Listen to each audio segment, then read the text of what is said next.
Hi friends, welcome to voice of entertainer. Telugu industry గురించి కొన్ని విషయాలు ఈ వీడియోలో చూద్దామండి.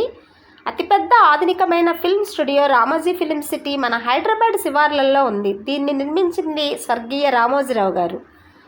ఎక్కువ పాటలు వివిధ భాషల్లో పాడిన గాయకులు ఎస్పి బాలసుబ్రహ్మణ్యం గారు 40,000కి పైగానే పాడారు.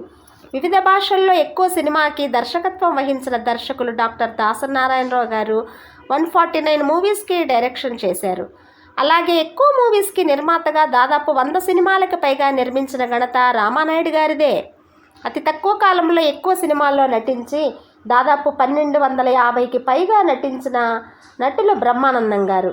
ఎక్కువ సినిమాలకి దర్శకత్వం వహించిన మహిళా దర్శకురాలు, సుమారు 42 సినిమాలని దర్శకురాలుగా చేపట్టిన విజయ నిర్మల గారు చాలా గ్రేట్ కదండి.